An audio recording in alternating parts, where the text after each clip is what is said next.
All right, this is an interesting article from Essence magazine. Essence.com has the full article available.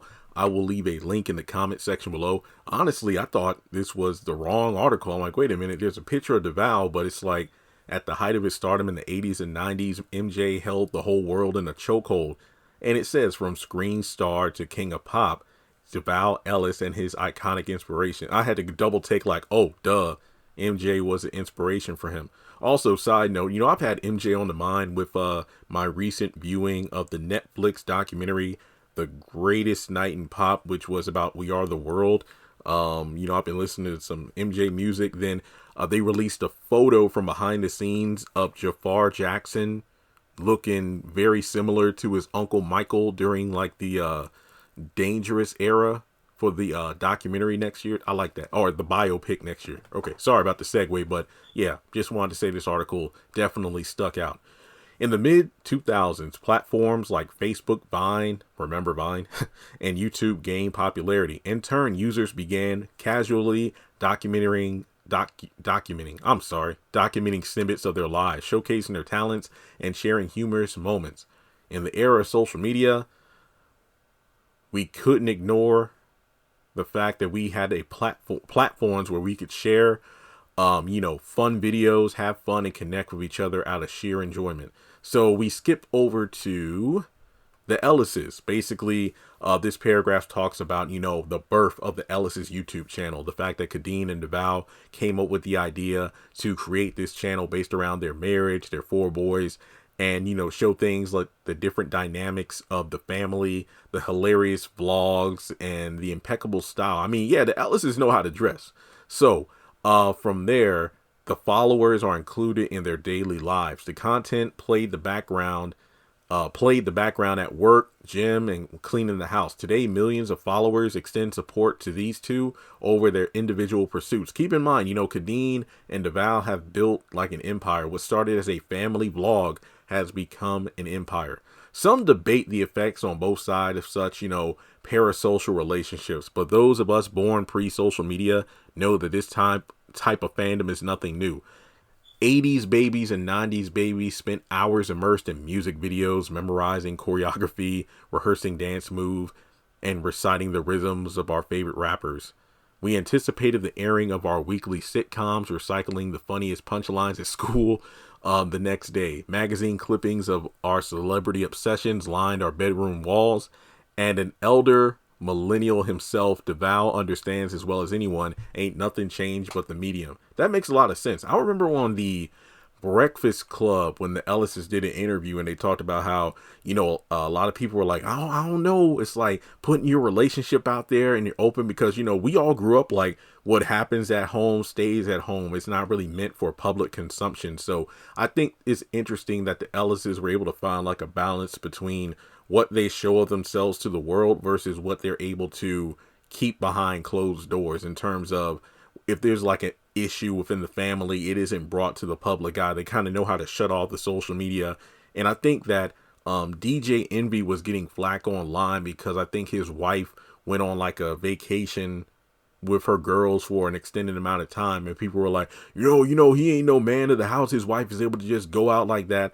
And then, Deval said, the thing about it is whenever the public is made aware of something going on in your personal life, guess what? They aren't involved. Yeah, the social media and whatnot can escalate things. But at the end of the day, when you shut off your phone, when you shut off your computer, the social media goes with it and you're left with the person you're married to. So everybody can have their own outside opinion, but they're not the ones who are married to this other person. They're not the ones living with this other person. So I thought that was a pretty interesting perspective there, and a truth.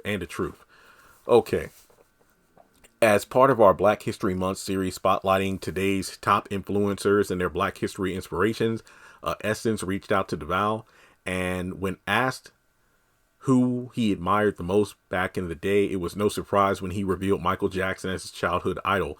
At the height of his stardom, MJ held the world in a chokehold. The whole world, not just the city, Craig, the world. In tribute to the pioneers upon whose shoulders we stand, we present Michael Jackson through the nostalgic lens of actor, best-selling author, and online personality Deval Ellis. Okay, and here are the questions, and Deval answers them. There are three questions. Can you pinpoint a particular moment from your childhood that solidified MJ as an iconic figure in your eyes? Growing up, I watched Moonwalker every day until the VHS broke. Then I begged my dad to buy another one.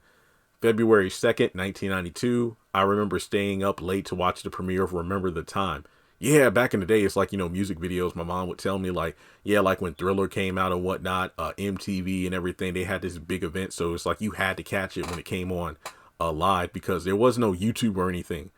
It was as if the world had stopped. Everyone was talking about Michael Jackson. Dang. I wonder if he was old enough to, I think he's 39. So I don't know if he was old enough to be there when Thriller dropped, because I feel like, Thriller was just next level. Okay. Which of MJ's works do you believe had a significant impact in shaping the culture? I know Thriller is the most iconic album of all time, but for me, the Bad album changed the creative space forever. For the first time, he had a hand in writing and curating the tour, music videos, and creativity behind the album. This album solidified Michael as a global superstar. Yeah, I would have to agree with that. Thriller is iconic, but Bad was the tour that Thriller should have gotten. Because remember, Michael didn't go out on tour for Thriller as a favor to his family. He went on the Victory Tour, which was not, there was a lot of drama behind the scenes between all the brothers wanting to be the next superstar and then the tickets fiasco and whatnot. If MJ would have went on tour, Thriller would have been possibly way bigger than it was. And that's saying a lot. But I guess the public waiting so long for a Thriller tour, that's why the Bad tour was as big and successful as it was. Okay, back to the article. Last question, actually. In what way has MJ's work influenced your current creative process, approach, or perspective? His attention to detail and demand for ownership has inspired everything I've done. Jackson is just as astute a businessman as he is a singer, dancer, actor, and choreographer. I learned from Jackson that our human abilities extend beyond our imagination, so I stopped second guessing myself and started leaning into the belief that I can do anything and everything. In the evolving media landscape, MJ was a transformative influence in Deval's early life. In much the same way that Ellis influenced his millions of fans, times and mediums may evolve, but the enduring power of influence persists, shaping new chapters of Black history for every generation. This was a great read, and all I can say is Deval is one lucky guy to have an inspiration like MJ growing up, but then also rubbing elbows with Tyler Perry, a current day billionaire who preaches the importance of ownership and whatnot. So man, this was great. So I highly recommend reading this article for yourself. And I think the Deadass podcast is doing a tour now. And I think Brian Jordan, aka Maurice, helped with doing choreography. So there's some new elements to the tour that fans are going to be seeing on the road. So I'm just happy for Deval, Kadeen, his family, and just, making you look at MJ with even more respect because one of your favorite stars was inspired by him. So with that being said, let me know your thoughts in the comment section below, and I'll catch you in the next video.